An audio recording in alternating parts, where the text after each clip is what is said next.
BNR gold and diamonds తరుగు తక్కువ బంగారం ఎక్కువ. ఇప్పుడు మన వైజాగ్ లో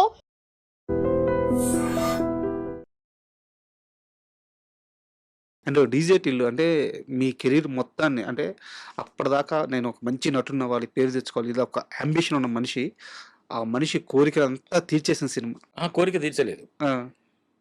కోరిక తీర్చలేదు. దానివల్ల నాకు ఒక ఐడెంటిటీ వచ్చింది. హ్మ్. హ్మ్. హ్మ్. ఐడెంటిటీ వచ్చింది. సార్.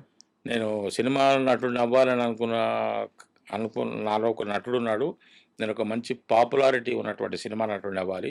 ఒక ప్రతిభావంతుడైనటువంటి నటుడు మురళీధర్ గౌడ్ అనిపించుకోవాలని అనుకున్న నాకు ఒక ఊతం దొరికింది డీజేటీలో. డీజేటీలో. ఆ ఊతాన్ని నాకు అందించింది తరుణ్ భాస్కర్ గారు. సార్. తరుణ్ భాస్కర్ గారి నుంచి ఈ సినిమా ఆయన రిఫర్ చేశారా? Yes sir. ఎలా యెస్. అది? నేను తరుణ్ భాస్కర్ గారి సినిమా కాదు, వెబ్ సిరీస్ ఒకటి,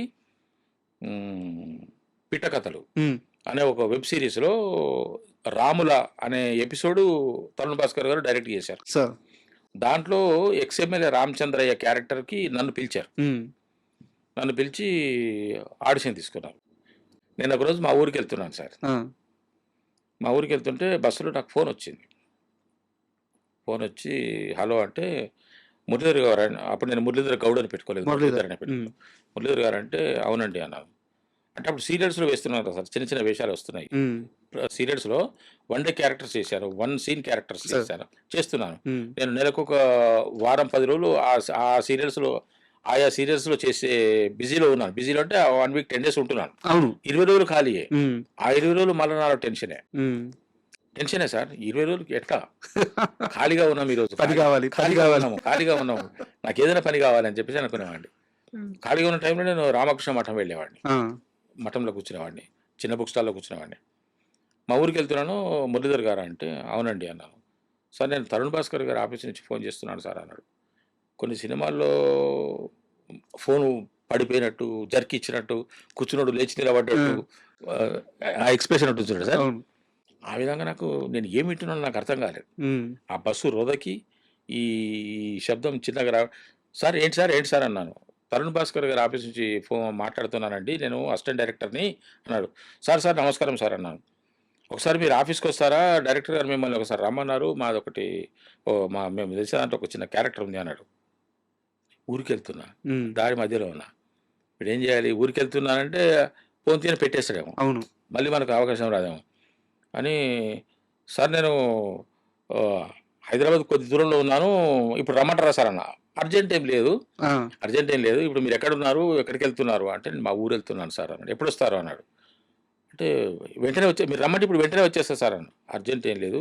మీరు మీ ప్లాన్ ప్రకారంగా మీరు అక్కడే నాకు నా నా నాకు సమయం అనుకూలం అవుతున్నది సార్ అక్కడే. హ్మ్.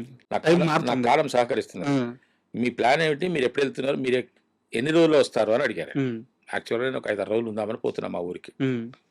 అంటే, సార్ నేను ఒక 2, 3 డేస్ మా ఊర్లో ఉందామని వెళ్తున్నాను సార్. మీరు రమ్మంటే రేపొచ్చేస్తాను సార్ అన్నారు. హ్మ్. అక్కర్లేదండి మీరు వెళ్ళండి. మీరు హైదరాబాద్‌కొచ్చిన తర్వాత నాకోసారి కాల్ చేయండి. ఎప్పుడు రావాలో నేను చెప్తాను అన్నాడాయన. ఓకే. ప్రశాంతంగా ఆ! ఉండొచ్చు. ఆ! అంటే హమ్మయ్య! అనుకున్నాను. ఒక 2, 3 డేస్ ఉన్నాను, వచ్చాను. వచ్చిన వెంటనే ఫోన్ చేశాను. హ్మ్. ఫోన్ చేస్తే, సరే మీరు రామానాయుడు స్టూడియోస్‌కి రండి అన్నారు. హ్మ్. రామానాయుడు స్టూడియోస్‌కెళ్ళాను పైన. వెళ్ళిన తర్వాత వాళ్ళ ఆఫీస్‌కి. వెళ్ళిన తర్వాత ఒక దగ్గర కూర్చోబెట్టారు. కూర్చున్నాక ఒకతను అసిస్టెంట్ డైరెక్టర్ వచ్చాడు. వచ్చి సీన్ పేపర్ ఇచ్చారు. సీన్ పేపర్ ఇచ్చి దీంట్లో రామచంద్ర క్యారెక్టర్ సార్ మీది. ఈ డైలాగులు మీరు బై హార్ట్ చేసుకోండి. హ్మ్. నేను ఒక 5, 10 మినిట్స్ తర్వాత వస్తాను. అప్పుడు నేను మిమ్మల్ని ఆడిషన్ తీసుకుంటాను అన్నాడు. ఓకే సార్ అన్నాను. కొన్ని మంచినీళ్ళు ఇప్పించండి సార్ అన్నా. తరుణ్ భాస్కర్ గారి ఆఫీస్‌కి నేను వెళ్ళాను. అదొక ఆనందం. అవును. కరెక్ట్. పెళ్లి చూపులు డైరెక్టర్ తరుణ్ భాస్కర్ గారి దగ్గరికి నేను వెళ్ళాను. కరెక్ట్. ఆయన నన్ను పిలిచారు. హ్మ్. ఎంత గొప్ప విషయం ఇది. అవును. అని ఆ యొక్క దాంట్లోనే ఉన్నానింక. దాహమేస్తుంది. హ్మ్. కొన్ని మంచినీళ్ళు ఇప్పించండి సార్. మంచినీళ్ళు ఇప్పించారు. కూర్చున్నాను. కూర్చున్న తర్వాత బయట చూసుకున్నాను. అది నాకు ఎందుకో నా అదృష్టవశాత్తు ఈ సీన్ పేపర్‌లు, ఈ డైలాగులన్నీ నాకు వెంటనే రిజిస్టర్ అయిపోతాయి. ఎక్కేస్తాయి. ఎక్కేస్తాయి సార్. హ్మ్. కొంచెం నెమ్మదించిన తర్వాత ఒక 10 నిమిషాలకి ఆయనొచ్చాడు. ఇంకా రాడేంటి నేను అనుకుంటున్నా. 10 నిమిషాలకి ఆయనొచ్చాడు. వచ్చిన తర్వాత సార్ ఓకేనా సార్ అన్నాడు. ఐయామ్ రెడీ సార్ అన్నాను. తీసుకుందాం, షూట్ చేద్దాం అన్నాడు. చేద్దాం సార్ అని. చేశాను. హ్మ్. చేసిన తర్వాత కూర్చోండి సార్. నేను లోపల ఒకసారి డైరెక్టర్ గారికి చూపించొస్తాను అన్నారు. వెళ్ళాడు ఆయన. ఆహా! అంటే డైరెక్టర్ గారు లోపల ఉన్నారు. ఓకే. అది కూడా ఒక పాజిటివిటీ. ఆహా! ఒక్కోసారి డైరెక్టర్ ఉండరు. ఉండరు. మనం వెళ్ళిన కష్టం వేస్ట్ అయిపోద్ది. ఆ! ఆ! ఆహ్, ఉన్నారు. తర్వాత ఒక 5 నిమిషాలకొచ్చారు సార్. 5 నిమిషాలకొచ్చి సార్ ఇప్పుడు ఈ డైలాగ్ చెప్పారు కదా! ఇప్పుడు ఇంకో సీన్ పేపర్ ఇచ్చారు. ఇది ఒక్కసారి ఈ డైలాగ్ కూడా చెప్పండి సార్. ఇది కూడా షూట్ చేద్దాం అన్నారు. ఓకే అన్నారు. ఓకే అన్న తర్వాత మీరు కూర్చోండి సార్ అన్నా. మీరు ఇక్కడే ఉండండి సార్ అన్నా. చూసుకున్నా చేద్దాం సార్ అన్నా. ప్రిపేర్ అయ్యారన్న. అయిపోయింది సార్ అన్నా. చేశాను. చేసిన తర్వాత ఆయన లోపలికి వెళ్తున్నాడు. ఓకే. మీరు కూర్చోండి అన్నాడు. ఒక్క నిమిషం ప్లీజ్ ఒక్క నిమిషం చెప్పండి అన్నాడు. సార్ ఇది ఏమైనా ఏం కాకపోయినా ఒక్కసారి సార్‌ను చూస్తాను సార్ నేను. హ్మ్. లోపల నేనేం డిస్టర్బ్ చేయను సార్. ఒక్కసారి నమస్కారం చేసుకొని వస్తాను అంతే. హ్మ్. ఈ ఆడిషన్ ఏమైనా దీని రిజల్ట్ ఏమైనా కానివ్వండి. నేను సార్‌ని ఒక్కసారి కలవాలి. తరుణ్ భాస్కర్ గారిని తరుణ్ ఒకసారి భాస్కర్‌ని కలవాలి చూడాలి. సార్ అన్నా. ఆ! అంటే చెప్తానండి అన్నాడు. అని వెళ్ళిపోయాడు సార్. వెళ్ళిపోయాడు. 2 నిమిషాలు, 3 నిమిషాలు అయింది. తరుణ్ భాస్కర్ వచ్చాడు. ఆ! ఈయన చెప్పినట్టున్నాడు అక్కడ. ఆ! ఇట్లా అనుకుంటున్నాడని. ఎంత మంచి మనిషి చూడండి. రండి అని చెప్పి పిలిపించలేదు ఆయన. అంతే. ఆ! ఆయన వచ్చేసాడు సార్. ఆయన తలుచుకుంటే రమ్మను అని ఒక ఆ! పిలుపు సరే పంపియచ్చు. పిలువు ఆ! ఎట్లాగో ఆయన డిసైడెడ్. ఆయన ఎప్పుడు డిసైడెడ్ తెలుసా సార్? అంటే ఇది నా మనసులో మాట. ఆయన ఎప్పుడైతే నాకు కాల్ చేసి ఒకసారి ఆఫీస్‌కి రమ్మనండి అని చెప్పాడో, హ్మ్. నా క్యారెక్టర్ ఫిక్స్ చేసుకున్నాడు ఆయన. ఆయన అప్పుడే డిసైడ్. నాకు అర్థమైంది. ఆ! తర్వాత అర్థమైంది నాకు. ఈ ఆడిషన్ అనేది జస్ట్ ఒక ప్రూఫ్. హ్మ్. ఇప్పుడు లేటెస్ట్‌గా ఎట్లా ఉన్నాడు ఇప్పుడు అవును. అనే దాని మీద. ఆ తర్వాత ఎప్పుడైతే నేను ఒకసారి ఒక 2 నిమిషాల కోసం మిమ్మల్ని కలవాలనుకుంటున్నా సార్ అని అసిస్టెంట్ డైరెక్టర్ చెప్పిండో, రమ్మని చెప్పకుండా ఆయన స్వయంగా వచ్చేసాడు. సార్. నేను ఇంకా అతను వస్తాడేమో, అసిస్టెంట్ డైరెక్టర్ వస్తాడేమో, రమ్మంటున్నాడేమో, ఇప్పుడు కుదరని అంటాడనో, ఏదో అనుకుంటానని నేను అనుకున్నా. హ్మ్. వచ్చేసరికి నేను షాక్ అయిపోయాను సార్. లేచి నిలబడ్డా. "హే! మీరు కూర్చోండి సార్" అన్నాడు. హ్మ్.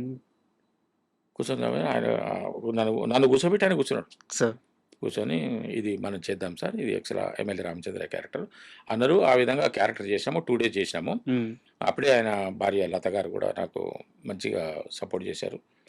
అదైన తర్వాత నాకు తరుణ్ భాస్కర్ గారి మీద ఒక రకమైన అనుబంధం ఏర్పడ్డది. నా మనసులో నాకే. నా ఖచ్చితంగా. తరఫున. ఖచ్చితంగా. నా తరఫున. హ్మ్. ఇతన్ని నేను మర్చిపోకూడదు హ్మ్. అనుకున్నా. ఎక్స్ రామచంద్రయ్యకే. హ్మ్. ఆ క్యారెక్టర్‌కే. ఎందుకంటే ఆయన ఇచ్చిన గౌరవం, మర్యాద అటువంటిది సార్. నిజంగానే మర్చిపోలేను. అదయిపోయింది. ఇది అయిపోయిన తర్వాత కొద్ది రోజులకి నేను మళ్ళీ నా పనిలో నేనున్నాను. ఆ తర్వాత ఒక్కసారి ఒక పేటీఎం యాడ్‌కి కూడా సార్ నన్నే పిలిచారు. హ్మ్. పిలిచి ఆ రోజు ఫస్ట్ టైమ్ ఎక్కడికో ఒక కాలేజ్ దగ్గరికి రమ్మన్నారు. నేను స్కూటర్ ఏసుకొని పోయినా. నాకు యాక్టివా అంటే ఇష్టం. దాని మీద పోయాను నేను. పోతే అక్కడ నాకు ఫస్ట్ టైమ్ తరుణ్ భాస్కర్ గారిది అది అయిపోయింది. ఏది హ్మ్. ఆ పిట్టకథలు ఎక్స్ రామచంద్ర క్యారెక్టర్ అయిపోయింది. తర్వాత మళ్ళీ నాకొచ్చిన ఈ అవకాశం తరుణ్ భాస్కర్ గారితోని అది ad film. Add. That Paytm హ్మ్. ఒక కాలేజీ ఆవరణలో. నేను పోయి స్కూటర్ అక్కడ పెట్టేసిన. అప్పుడు మనం అంతే కదా! స్కూటర్ అక్కడ పెట్టేసిన తర్వాత మేనేజర్ వచ్చిండు. మేనేజర్ వచ్చేసి "సార్ రండి. మీరు మేకప్ ఏసుకొని, కాస్ట్యూమ్ ఏసుకున్న తర్వాత అక్కడ షూట్ జరుగుతుంది. అక్కడికి మిమ్మల్ని తీసుకెళ్తా సార్" అని మొట్టమొదటిసారి నన్ను కార్ వ్యాన్‌లోకి తీసుకుపోయాడు. హ్మ్. మీ లైఫ్‌లో ఫస్ట్ అది క్యారియర్. ఫస్ట్ టైమ్ కార్ ఆ! వ్యాన్‌లో తీసుకుపోయాడు. ఆ కార్ వ్యాన్‌లో ఇగ అదే అంతే. అట్లా జరిగింది. అయితే ఏమైంది సార్, అంటే అంత కంఫర్టబుల్‌గా నన్ను చూసాడాయన తరుణ్ భాస్కర్ గారు. అవసరం లేదు. నాకు కార్ వ్యాన్ ఏర్పాటు చేయాల్సిన అవసరం లేదు. నన్ను అంటే చెప్తున్నా. ఆ తర్వాత ఏమైంది సార్, ఇది ఇలా ఉండగా ఈ డీజే టిల్లు ప్రాసెస్ జరుగుతోంది. హ్మ్. వాళ్ళకి అన్ని క్యారెక్టర్‌లు ఫిక్స్ అయిపోయినాయి. అంతా రెడీ టు షూట్ కూడా ఉన్నారు వాళ్ళు. ఆ! మీరు లేరు. వాళ్ళకు లేరు. నేను పేరెంట్స్ దొరకట్లేదు వాళ్ళకి. ఆ! తల్లి, తండ్రి ఇద్దరు దొరకట్లేదు. హీరోకి తల్లి, తండ్రి ఇద్దరు దొరకట్లేదు. హ్మ్. తల్లి అంటే సరిపెట్టుకున్నారేమో గానీ, తండ్రికి వాళ్ళు కొన్ని నార్మ్స్ పెట్టుకున్నారు. హ్మ్. ఇతను పక్కా తెలంగాణ స్లాంగ్ మాట్లాడగలిగి ఉండాలి. ఆ హీరోకి తండ్రిలాగా కనపడుతూ ఉండాలి. హ్మ్. మంచి పర్ఫార్మర్ అయ్యి ఉండాలి అని వీళ్ళు అనుకుంటున్నారు. సెర్చ్ చేస్తున్నారు వాళ్ళు. ఎంతోమందిని చూసుకున్నారు వాళ్ళు. సార్. ఎంతోమందిని చూసుకున్నారు. విధిలేని పరిస్థితుల్లో ఒకరిద్దరిని ఆప్షన్ కూడా పెట్టుకున్నారు వాళ్ళు. ఓకే. ఆ టైంలో తరుణ్ భాస్కర్ గారు, ఇతను ఆ డిజిటల్ హీరో మంచులక్ష్మి గారు. హ్మ్. ఈ ముగ్గురు ఎక్కడో ఒక చోట ఒక మీటింగ్‌లో కూర్చొని ఉన్నారట. ఆ సందర్భంగా ఈ డిజిటల్ హీరో ఆ ప్రస్తావన తీసుకొచ్చారు సిద్ధు గారు. తరుణ్ భాస్కర్ గారితోని. హ్మ్. సార్ ఇట్లా మాకు ఒక సినిమాలో ఒక క్యారెక్టర్, నాకు ఫాదర్ క్యారెక్టర్ కావాలి, ఆర్టిస్ట్ వెతుకుతున్నాము, దొరకట్లేదు. మీ దృష్టిలో ఎవరైనా ఉంటే చెప్పండి అని చెప్పేసి అంటే ఆయన ఏం మాట్లాడలేదు తరుణ్ భాస్కర్ గారు. పక్కన టీవీ ఉంటే టీవీ ఆన్ చేసేసి అది చూపించాడు. బా!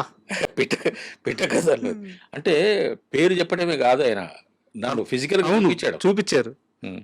అది చూపించేసి అతన్ని తీసుకున్నాడు. అప్పుడు నా నంబర్ తీపిచ్చేసి వాళ్ళ ఆఫీస్ నుంచి నాకు కాల్ వచ్చింది. సార్. వాళ్ళ ఆఫీస్ నుంచి నాకు కాల్ వస్తే ఆఫీస్‌కి వెళ్ళాను. ఆఫీస్‌కి వెళ్ళిన తర్వాత వాళ్ళు ఆడిషన్ తీసుకున్నారు.